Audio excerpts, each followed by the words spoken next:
Assalamualaikum warahmatullahi wabarakatuh. Shalom, Om Swastiastu, nama budaya, salam kebajikan dan kebaikan untuk kita semua. Perkenalkan, nama saya Tarisa Azhari dengan NIM 2024 0102 281. Perkenalkan, nama saya Nabila Prijanawati, 2024 02 2280. Kami dari program studi S1 Akuntansi, kelas karyawan, Esa Unggul, ingin menjelaskan apa itu kode etik profesi. Apa itu akuntan publik? Akuntan publik adalah akuntan yang memperoleh izin dari Menteri Keuangan untuk memberikan jasa akuntan publik di Indonesia. Akuntan publik adalah suatu profesi yang memberikan jasa sebagai profesional yang telah memiliki izin negara untuk melakukan praktik sebagai akuntan swasta yang bekerja secara independen. Tugas akuntan publik meliputi analisis laporan keuangan, audit laporan keuangan, audit pajak, dan sebagainya. Selanjutnya di sini ada standar auditing. Standar auditing ini terdapat 10 standar auditing atau 10 generally auditing standard. Sejak disusun oleh American Institute of Certified Public Accountant atau AIPCA tahun 1947 yang kemudian diadaptasi oleh Ikatan Akuntansi Indonesia atau IAI di Indonesia sejak 1973. Dan sekarang disebut disebut standar auditing yang ditetapkan Ikatan Akuntansi Indonesia. Standar-standar ini tidak cukup spesifik untuk dapat dipakai sebagai pedoman kerja oleh auditor, tetapi menggambarkan suatu kerangka sebagai landasan interpretasi oleh AICA atau IAI.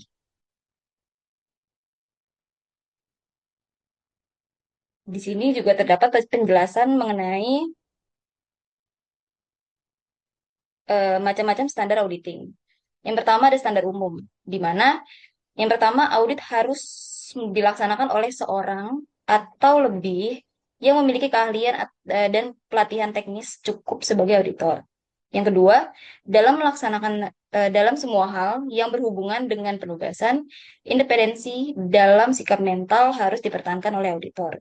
Dan yang ketiga, dalam melaksanakan audit dan penyusunan laporannya, auditor wajib menggunakan kemahiran profesionalnya dengan cermat dan seksama.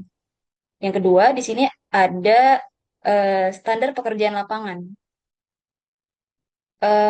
di mana pekerjaan harus direncanakan sebaik-baiknya. Yang kedua, pemahaman yang memadai atas struktur pengendalian intern harus diperoleh untuk merencanakan audit. Dan yang terakhir, bukti audit kompeten yang cukup harus diperoleh melalui inspeksi, pengamatan, dan pengajuan pertanyaan. Dan yang terakhir, ada standar pelaporan. Yang pertama, laporan audit harus menyatakan apakah laporan telah disusun sesuai dengan prinsip akuntansi yang berlaku umum. Yang kedua, laporan audit harus menunjukkan keadaan yang di dalamnya. Yang ketiga, pengungkapan informatif dalam laporan keuangan harus dipandang memadai kecuali dinyatakan lain dalam laporan audit. Dan yang terakhir, laporan audit harus memuat suatu pendapat mengenai laporan keuangan secara keseluruhan atau suatu asersi bahwa pernyataan demikian tidak dapat diberikan. Jika pendapat keseluruhan tidak dapat diberikan, maka alasannya harus dinyatakan. Etika profesi akuntan publik, apakah itu etika profesi? Kode etik profesi merupakan sarana untuk membantu para pelaksana sebagai seseorang yang profesional supaya tidak dapat merusak etika profesi dan sarana kontrol sosial bagi masyarakat atas profesi yang bersangkutan. Kode etik profesi merupakan lanjutan dari norma-norma yang lebih umum yang telah dibahas dan dirumuskan dalam etika profesi.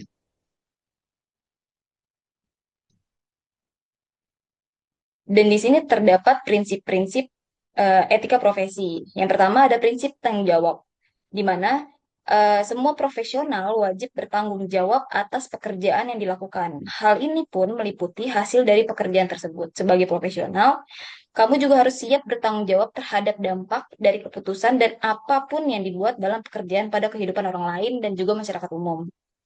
Yang kedua ada prinsip keadilan, bahwa seorang profesional harus selalu mementingkan nilai keadilan dalam pekerjaannya. Apapun yang dilakukan harus adil dan diberikan pada siapapun yang berhak. Apalagi bagi profesi yang melayani rakyat seperti petugas kesehatan, polisi, dan lain-lain. Selanjutnya di sini ada prinsip otonomi, di mana profesional dalam dunia kerja memiliki kebebasan dan wewenang untuk bekerja sesuai dengan profesinya. Hal ini juga berarti seorang profesional memiliki hak untuk melakukan atau tidak melakukan sesuatu berdasarkan kode etik profesi yang berlaku. Selanjutnya di sini ada prinsip integritas moral. Dalam etika profesi, integritas moral sangat penting karena merupakan kualitas kejujuran dan prinsip moral yang dilakukan secara konsisten sebagai seorang profesional. Sebagai seorang profesional, kamu harus ingat untuk menjaga kepentingan profesi, diri sendiri, dan juga memikirkan kepentingan masyarakat. Dan di sini selanjutnya akan dijelaskan oleh Tarisa. Kode etik profesi akuntan publik. Berikut adalah 7 butir kode etik profesi. Yang pertama ada tanggung jawab profesi. Sebagai profesional, anggota mempunyai peran penting dalam masyarakat. Sejalan dengan peran tersebut, anggota mempunyai tanggung jawab kepada semua pemakai jasa profesional mereka. Anggota juga harus selalu bertanggung jawab untuk bekerja sama dengan sesama anggota untuk mengembangkan profesi akuntansi, memelihara kepercayaan masyarakat, dan menjalankan tanggung jawab profesi dalam mengatur dirinya sendiri. Yang kedua itu ada kepentingan publik.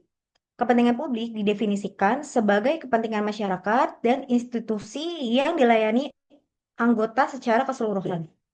Kepentingan utama profesi akuntan adalah untuk membuat pemakai jasa akuntan paham bahwa jasa akuntan dilakukan dengan tingkat prestasi tertinggi sesuai dengan persyaratan etika yang diperlukan untuk mencapai tingkat profesionalitas yang tinggi.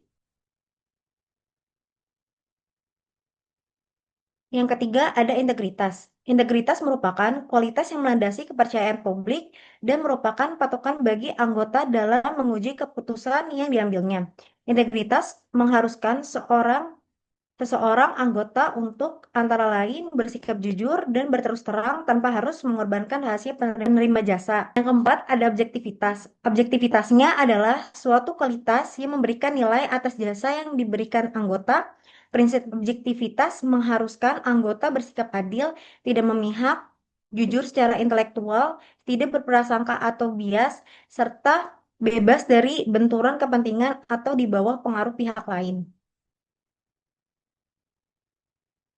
Yang kelima, ada kompetensi dan kehati-hatian. Setiap anggota harus melaksanakan jasa profesionalnya dengan berhati-hati, kompetensi dan ketekunan, serta mempunyai kewajiban untuk mempertahankan pengetahuan dan keterampilan profesional pada tingkat yang diperlukan untuk memastikan bahwa klien atau pemberi kerja memperoleh manfaat dari jasa profesional dan teknik yang paling mutakhir.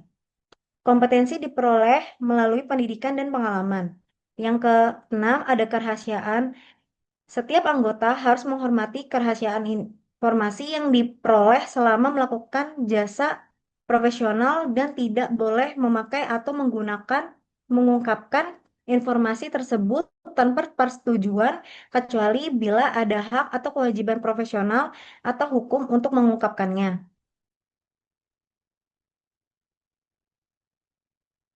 Yang ketujuh ada perilaku profesional. Setiap anggota harus berperilaku yang konsisten dengan reputasi profesi yang baik dan menjauhi tindakan yang dapat mendiskreditkan profesi. Kewajiban untuk menjauhi tingkah laku yang dapat mendiskreditkan profesi harus dipenuhi oleh anggota sebagai perwujudan tanggung jawabnya kepada penerima jasa, pihak ketiga, anggota yang lain, staf, pemberi kerja, dan masyarakat umum. Ya, sekian presentasi dari kami, kelompok 10. Sekian dan terima kasih.